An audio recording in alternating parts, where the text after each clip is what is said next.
Queridos amigos, sejam bem-vindos ao canal Videira Espírita. Meu nome é Cristina Brito e este é o programa Projeto 15 Minutos, o Evangelho segundo o Espiritismo.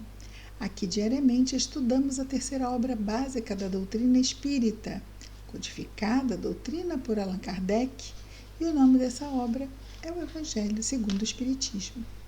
Atualmente estamos no capítulo 17, no item 3 já, o capítulo 17, o título é Sede Perfeitos. O item 3 fala de o homem de bem. E nesse item 3, Kardec nos fala sobre várias características que marcam o homem de bem.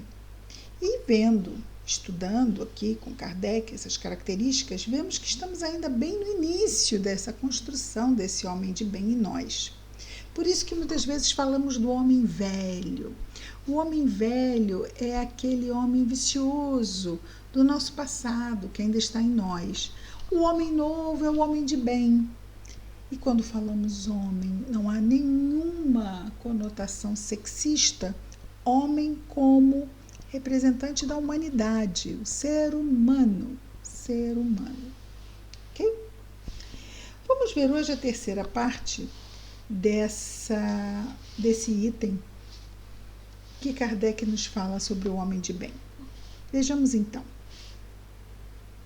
Se a ordem social colocou homens sob sua dependência, então ele está falando aqui de homens que têm poder de mando sobre outros homens. Então, se a ordem social colocou homens sob a sua dependência, ele, esse homem de bem, os trata com bondade e benevolência, porque são seus iguais perante Deus.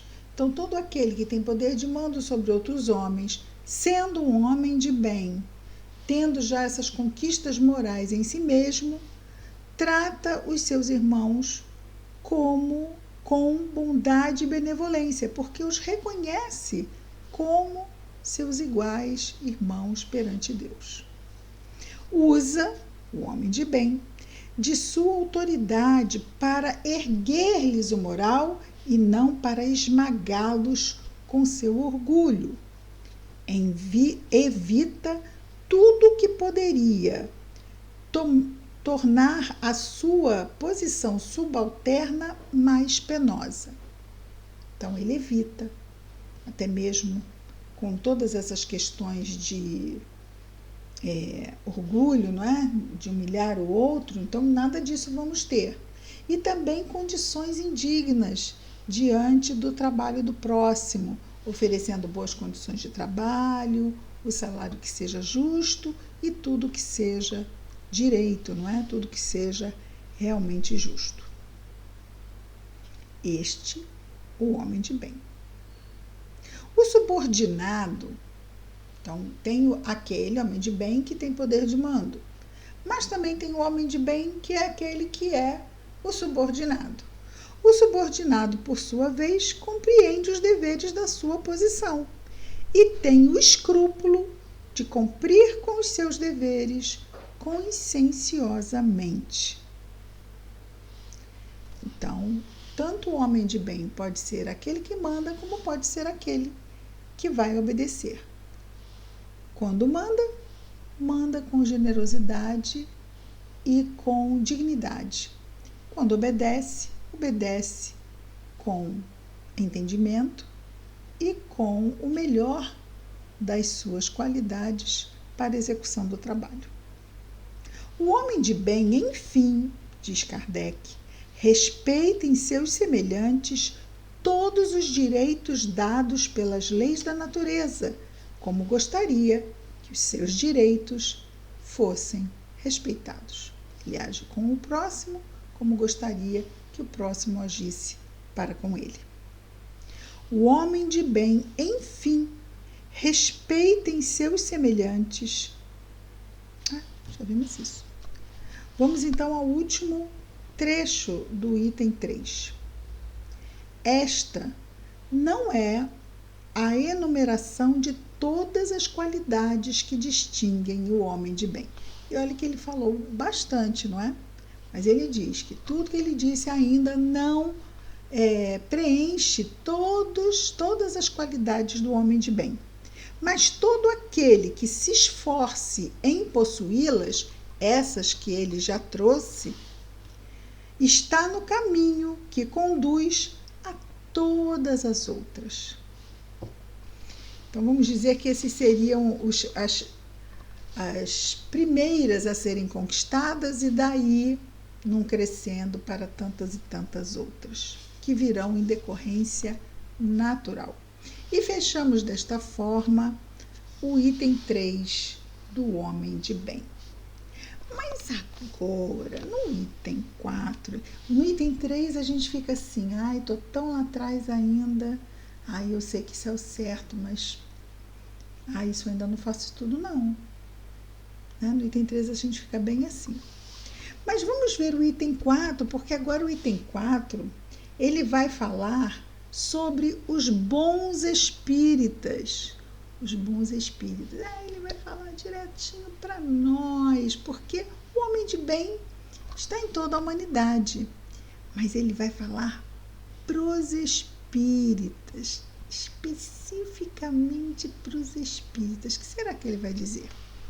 Vamos ver. Item 4.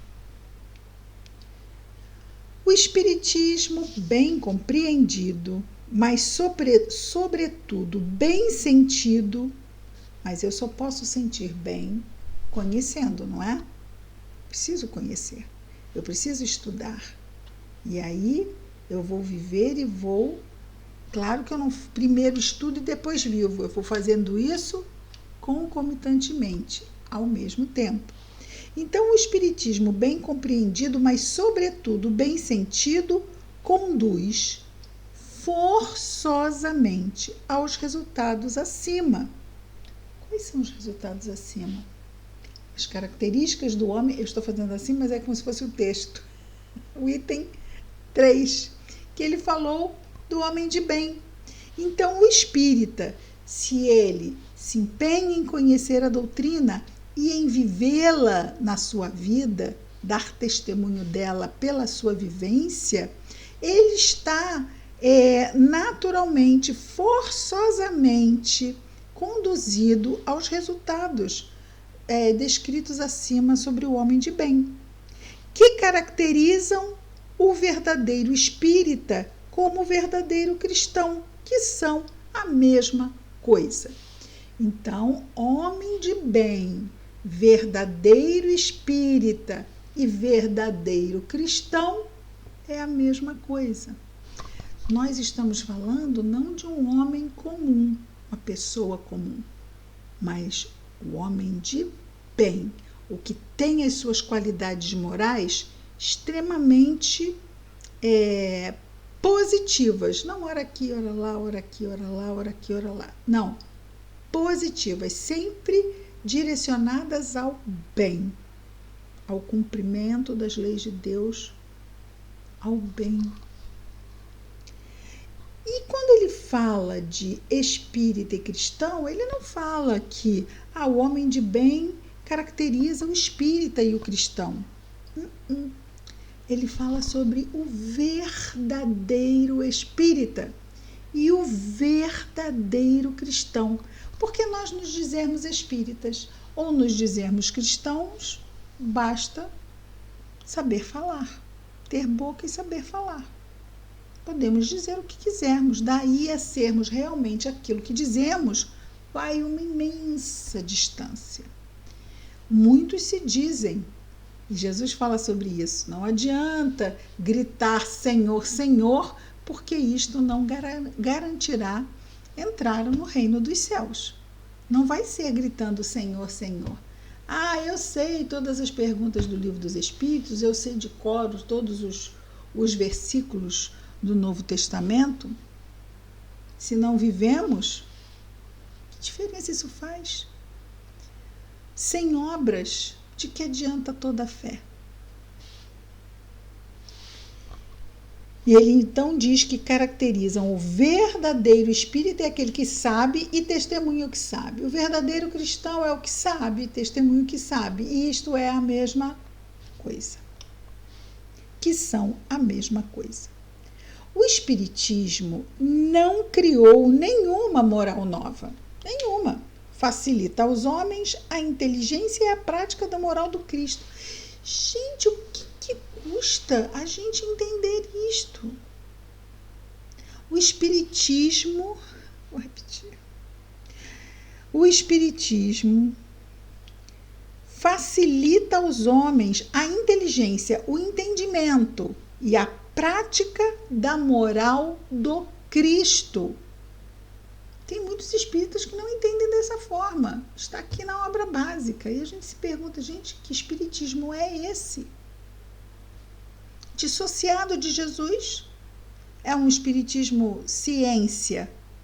Mas é de novo, o que adianta se não houver obras? E as obras vêm pela qualidade das escolhas, do bem moral, da vivência do amor. Como levar isso para a nossa vida? Nós temos uma tendência muito perigosa diante dos estudos, que é a arrogância intelectual. Mas eu sei mais que você, olha como eu sei. O que adianta saber um montão de coisa? Porque isso já mostra o quê? Uma postura orgulhosa. Já está no caminho do desvio. O que adianta saber? É o que Jesus falou, não vai adiantar gritar Senhor, Senhor. Temos que dar testemunho daquilo que dizemos saber. Testemunho moral. O Espiritismo não criou nenhuma moral nova. Facilita aos homens a inteligência e a prática da moral do Cristo, dando uma fé sólida e esclarecida àqueles que duvidam ou vacilam. Principalmente quando vem a dor, a gente tende a duvidar e vacilar. Mas o Espiritismo nos diz imediatamente, espera aí, você é um espírito encarnado no mundo de provas e expiações, porque você ainda está na condição de espírito imperfeito. Então tá tudo certo, tudo bem. Eu também fui encaminhado para cá, eu tenho um planejamento reencarnatório, eu tenho um anjo guardião, eu tenho mentores que me acompanham e acompanham o desenvolvimento dessa minha vida aqui na carne. Eu sou amparado, aconselhado em desdobramento do sono físico. Eu vou para aconselhamento, para aulas também no mundo espiritual, até para trabalho, para tratamento. Tudo isso a doutrina espírita me diz. Mas o esforço em conter as más tendências está aí, não é? O verdadeiro espírita se reconhece pela sua transformação moral, pelos esforços que faz em conter as más tendências. Isso. Não adianta eu saber tudo isso e não...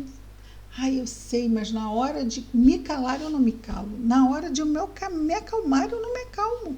Na hora de ser benevolente com a limitação do outro, eu escolho não.